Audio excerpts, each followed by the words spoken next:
Umar Johnson crashes out on Kevin Hart and sends him a warning. If you are a frequent viewer of this channel, you know that we've done many of videos on Mr. Umar Johnson himself. A lot of y'all know that I did go and see him talk at the Shrine of the Black Madonna 11 years ago. If you don't, here's a photo right here. We've been on his neck for quite some time now because he's supposed to be opening up this school, but it's been over a century and so far no school. So this is going to be interesting to see what he has to say about this whole roast of Kevin Hart. Let's get to the video. Umar Johnson just crashed out on Kevin Hart and every black entertainer at the Netflix roast, and he issued a final warning and laid out the consequences that's gonna come if they ever sell out black folks in that fashion again. Netflix has this thing called Joke Fest, and a part of Joke Fest, they do like a live comedy special. Last year, I believe it was the roast of Tom Brady. This year, it was the roast of Kevin Hart. Black people were really pissed at Kevin Hart and other black entertainers in attendance, but more specifically Kevin Hart, because they believe that they sat by and allowed the white supremacist comedian Tony Hinchcliffe to make a tasteless joke about George Floyd being in hell and laughing up at us. I didn't watch this, y'all. You know, Kevin, they told me not to mention your kids on this roast, but I must say, you did good. They've gotten so big, they now buckle Kevin up in the car seat. It's true, he lost his gig hosting the Academy Awards because of some homophobic tweets, but you'd be homophobic too if you were eye level with everyone's cock. He got into a fist fight on a private plane, proof that no matter how much money black people have, they're still just gonna act like ninjas. Always fighting. Like Bill Cosby, Hart is a black comedian from Philadelphia, and like Bill Cosby, women don't know when Kevin is inside of them.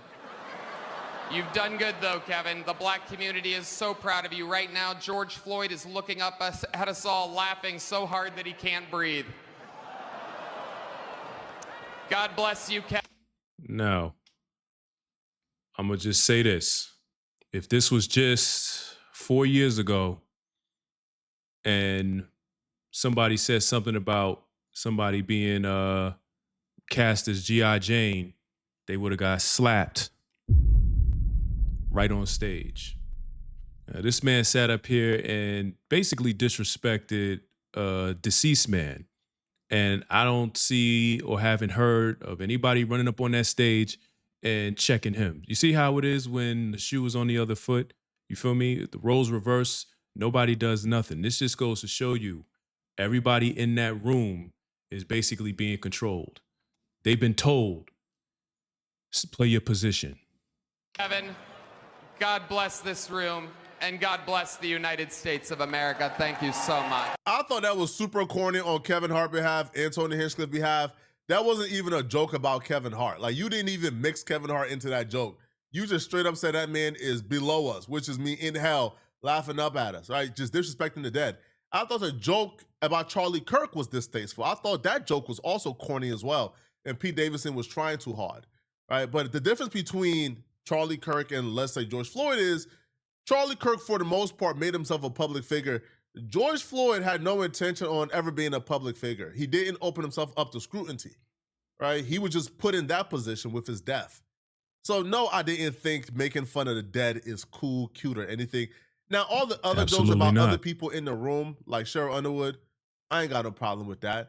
But Umar Johnson does. And Umar Johnson went off, right? Umar Johnson sent a strong warning to Kevin Hart and every black entertainer in that room who didn't stand up for George Floyd. As a spokesman for the black freedmen of this country, as a spokesman for the black African race, I'm the most popular grassroots spokesman in the world for my people. Here we go.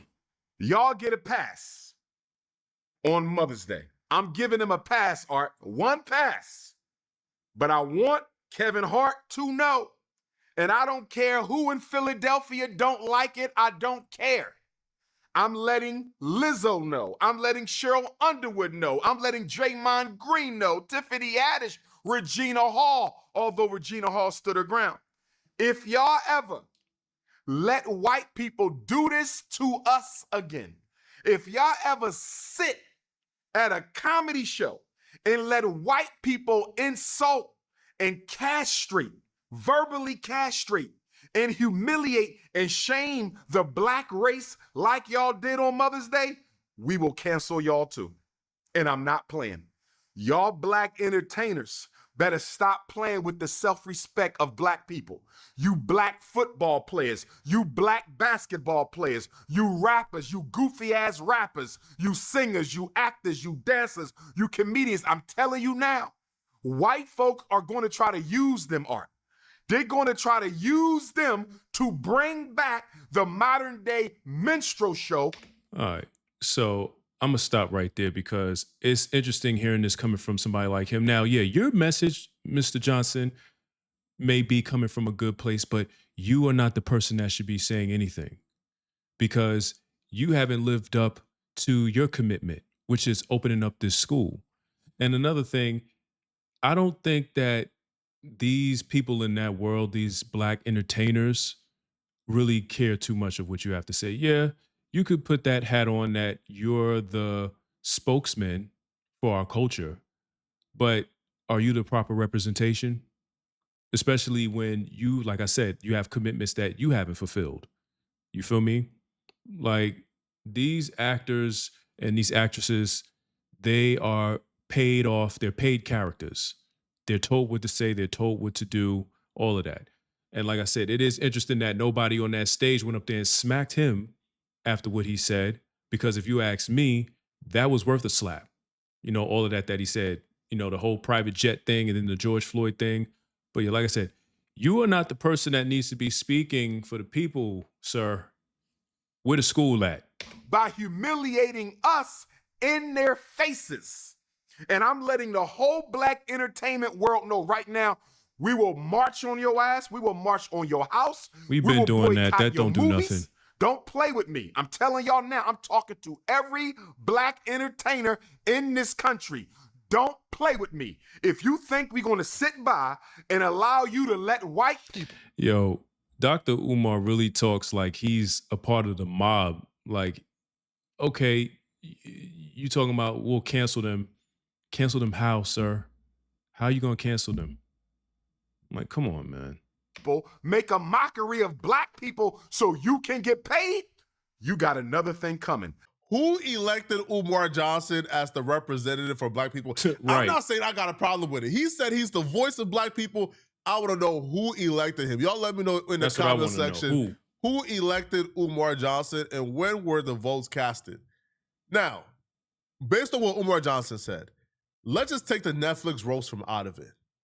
I think we need to be on this, like on this stance, on this code, regardless of the Netflix special. We should have been had this stance. When these rappers is rapping about doing drugs that they don't do to line up their pockets, right? Because they white zaddy at the record labels told them to do so, we need to get them out of here, right? You're destroying our community for profit. You're destroying our community to line up the pockets of non-blacks who got you signed, right? When these rappers is rapping about killing people in a lifestyle they've never lived, right? And they're destroying and brainwashing our community to line up the pockets of non-blacks who got them signed, we need to call that out. You got to get out of here. You got to get canceled. When these rappers is pushing agendas or these entertainers is pushing agendas that ain't really beneficial for our people, we need to get them out of here. Outside of the Netflix roast, get them out of here for their everyday treason.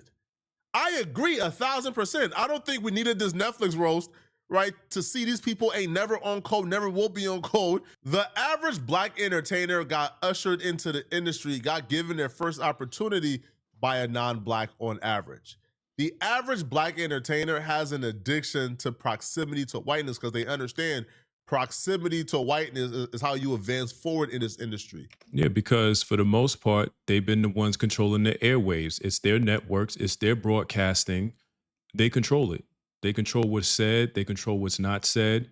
So we've always just been, you know, the go along, get along group of people. And that's our problem. You know what I'm saying? We just like to participate in everything we don't necessarily have a stake in, like Instagram, X, TikTok. We'll get on these apps and we will perform and things of that nature, but we're not the ones controlling anything. And that's why I think at some point we need to maybe take our $1 trillion buying power and just go do our own thing. But they will have a problem with that. Let me tell you something, and this is just my own opinion. The day that we as so-called black people decide that we want to just do our own thing, that'll be the day there'll be bloodshed. Like, that's how serious it is. Like, let's just imagine if they said, you know what, we're not playing in the NBA no more. We're not going to do the NFL. We're not going to rap anymore. Do you understand that it would be blood in the street? Like, they will go to those extremes to see to it that this mission is carried out, that you continue to do what they need you to do. And that's just my opinion. Like, it's a life or death situation with that. The average entertainer is gonna put, like career advancements over being a revolutionary. So when we watch them sit in the room, laugh, geek up, smile, chuck and jive, when George Floyd was disrespected, I wasn't shocked. These folks had never been on code, right? I'm not shocked.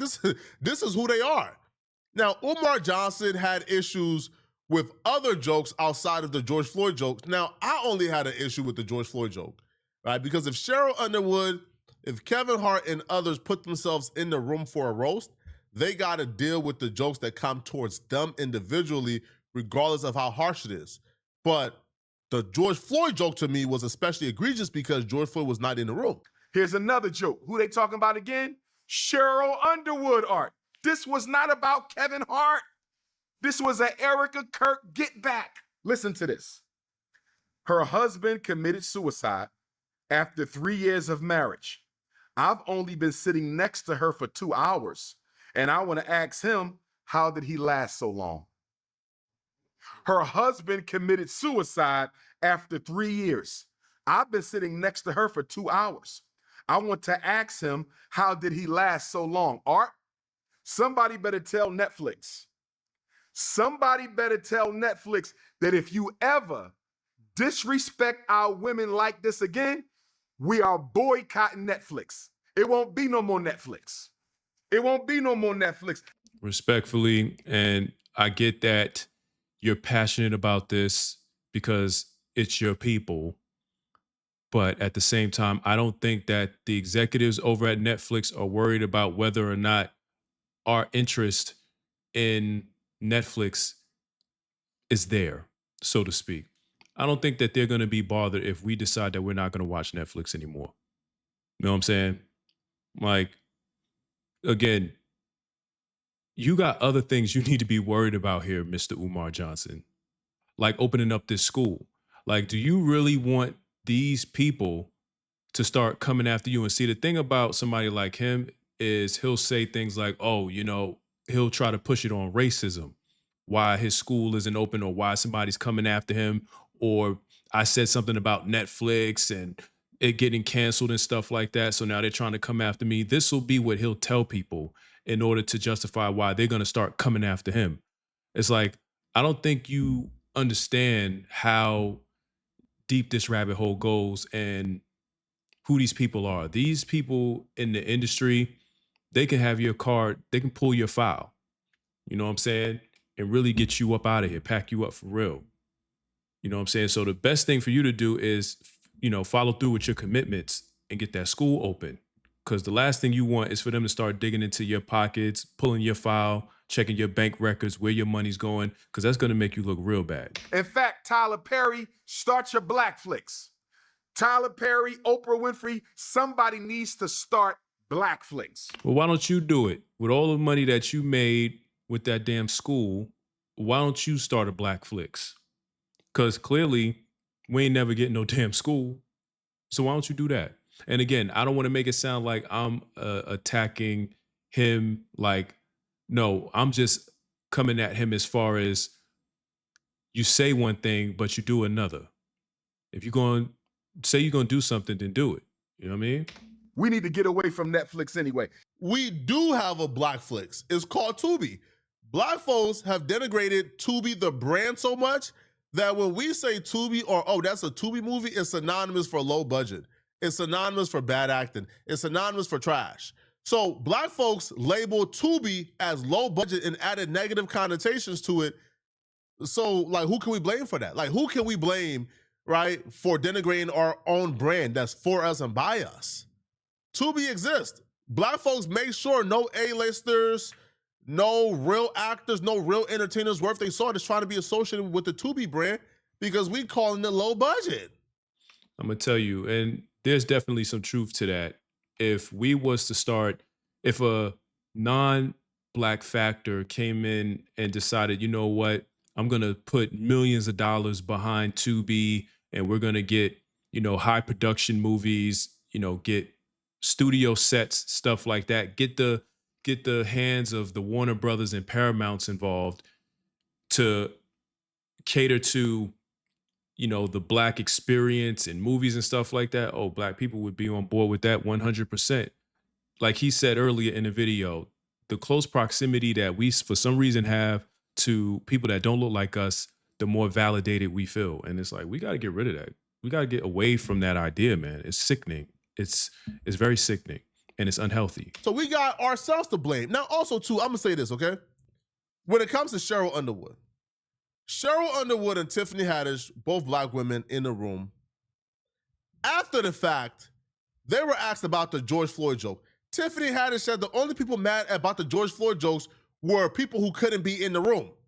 Cheryl Underwood ain't really have no issues with the George Floyd joke. So, like, I should boycott Netflix because Netflix made jokes about Cheryl Underwood. One, she signed up to have herself be made fun of. Two, she made fun of people. Three, she ain't have no issue with George Floyd being dissed. Why would I care if Cheryl Underwood gets dissed? I'm not boycotting Netflix because of Cheryl Underwood. I will boycott Netflix because of George Floyd. And you know what's funny? I just renewed my subscription to watch this. Let's continue, Art. I'm shocked. Almost. He does not take me as a type that would invest any of his money in anything that is non-black. You know what I'm saying? I'm very shocked to hear that he has Netflix. Done. Here we go. George Floyd is looking up at us and laughing so hard that he can't breathe. You making jokes about black people who were murdered by police? That's funny? That's comedy? And let me say this to all the coons, Art, because guess what the coons was saying on my Instagram yesterday? You don't understand risque comedy. Nah, house nigga. Nah, house nigga. I understand risque comedy, but what I'm telling you, I don't care what kind of comedy it is. You're not going to disrespect black people because Art, what they're trying to do is bring back the minstrel show. What was the minstrel show, Art? Back from 1830 to 1930. From the Nat Turner War until the heyday of the Marcus Garvey movement, our greatest black movement of modern history, white people would dress up in blackface, Art, and they would play ridiculous, stereotypical black characters. Zip Coon, the Pickaninny, the Mammy, Uncle Tom, the Laughing Sambo, and they made us look like complete animals and morons. And why did they do it, Art? The minstrel shows, which was the most popular form of entertainment in America at that time, were done to do what? Justify the mistreatment of blacks, justify the lynching of blacks, justify the slavery of blacks. And guess what, Art? They're trying to do it again. I do think that is quite interesting, though. I mean, this is like a sidebar that with all of this that we know and the history of this place, none of us are making a mass exodus out of here to maybe move and start anew. Because we all know, and some people say, oh no, America is my home, I'm not going anywhere. But this land is riddled with trauma and terrible, terrible events that took place with our people. You know, this place, this land, this soil, for the most part, it's tarnished. You know what I mean? The ground in which we walk on, you know, there are people, human beings that have been buried, that were maybe, you know, lynched or burned alive or something like that. You know what I mean? Just all the heinous things that have been done to our people, and these people's souls never got the proper rest that it needed. So this place is going to forever be, you know, cursed, if you will, because there are a lot of souls, and even the natives, the Native Americans, yeah, this place is cursed. They're trying to bring back the minstrel show, with the only difference being now, Art, instead of painting their white faces black, they just gonna laugh in our black faces. It should have been called the Netflix Racist Roast of Black America featuring Cheryl Underwood. Listen to this, Art. Kevin Hart gets up there. He's the last half hour, Art. So this is about almost 3 hours. He's the last half hour right before he bring out Meek Mill to do his closeout rap. Shout out to Meek. Kevin Hart says, y'all told me y'all want to see a real nigga tonight, so I'ma be a real nigga. Kevin Hart, I love you, bro, but don't you dare use the N-word around these Caucasians, and don't you dare make them think it's okay to use the N-word. Like I'm not reading Kevin Hart saying I'ma act like a real N-word as him giving permission to white folks to say the N-word. I don't know. I think that's a reach per se. But this next part though, I kinda agree with, because I didn't see Kevin Hart roast any white women at that roast. Now, everything isn't about race, so please, if I'm focusing on like race too much, I don't know. So Umar Johnson pointed out the fact that Kevin Hart, for the most part, you know, there's no viral clips of Kevin Hart roasting any white women, but Kevin Hart went out of his way to roast the sisters, right? The black women, right? Cheryl Underwood, who already had it hard enough. Listen, man. If anybody other than George Floyd had it tough, it was Cheryl Underwood. Kevin Hart went out of his way to do a final roast for Lizzo, Cheryl Underwood, and Tiffany Haddish. And Umar Johnson felt like after Cheryl Underwood and the night that she had, for you to pile on, even if it was a roast, Umar Johnson felt like that was cruel. We don't do that, bro. We don't do that. And then he says, Shane was one Bud Light away from calling me a nigga. And then Kevin did something I didn't like, Art, and this is my last piece, and I'm just going to close with my assessment of this. Kevin Hart said, I'm not going to let y'all stand up here and disrespect my black queens, my black sisters, or something to that effect, right, Art?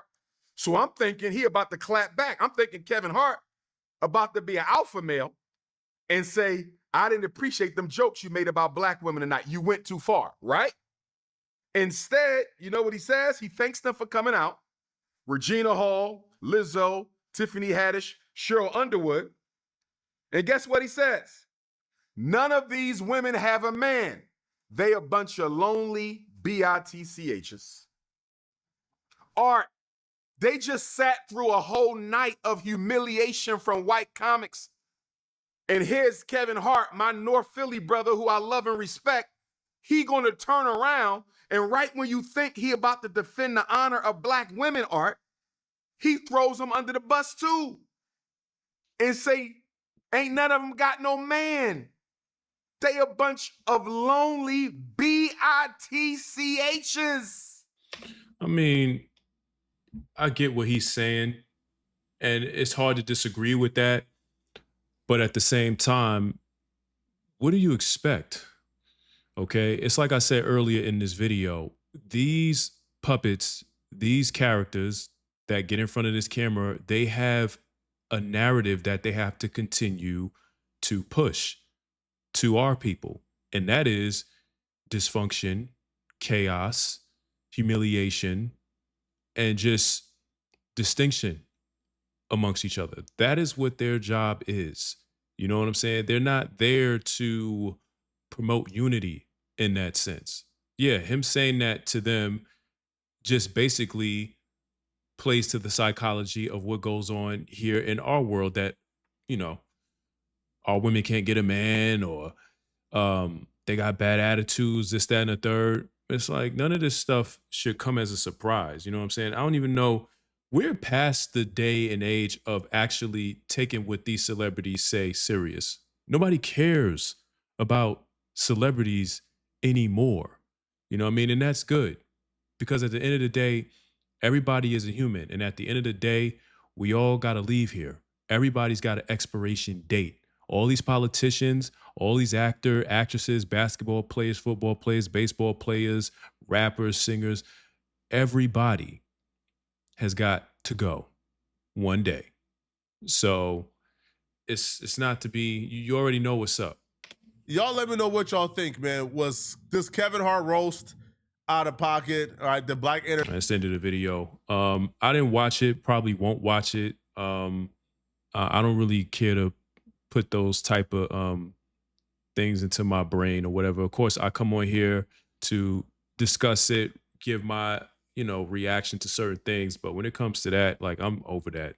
I'm burnt out with that as far as seeing us get on stage and make a fool of ourselves. We've been doing that long enough. You know what I'm saying? I think, like I said, it's time for us as so-called black people to really start thinking about our purpose here in the United States of America. Like, that needs to be the real conversation. What exactly do us as African Americans, black people, the descendants of slaves, what exactly is our purpose at this point in America? Because as we've clearly seen, they're never going to even the playing field. It's never going to be, hey, we have money that has people that look like us, or we own gas stations, or we have our own banks, or there's a genuine interest in anything that we create. When is it going to get to a point where it's like, you know what, we do better on our own, just being amongst ourselves. And again, I'm not somebody who is a racist or anything like that, but you have to understand why I think the way that I think. It has a lot to do with how I was raised, what I was raised around, what I saw growing up, what I see now at 36 years old. You know what I mean? I always use this as an example, and I'm going to end it here. If you was to take 4 kids, a black boy, an Indian boy, an Asian boy, and a white boy, and you put them all on a corner in the black neighborhood, each and every single one of those boys can point out what business belongs to their father, with the exception of that black kid. He may be able to point out somebody selling shea butter. You know what I'm saying? But as far as something like a commodity, a precious metal, or something like that, he can't. The white boy's father's got the banks. The Indian boy, his father's got the gas station. The Asian, they got the beauty supply store. They got the Chinese spot. And they got the nail salon. And then when you get to that black boy, he's just standing there like, wow. You know what I'm saying? Like, let that sink in for a second. And it's been that way for a long time. A long time. But y'all let me know what y'all think. If y'all made it this far, I appreciate you. Make sure you check the like button, take the subway, and sound off in the comments until they kick your asses out. That being said, it's your boy Robbie. To the next video. We out of here.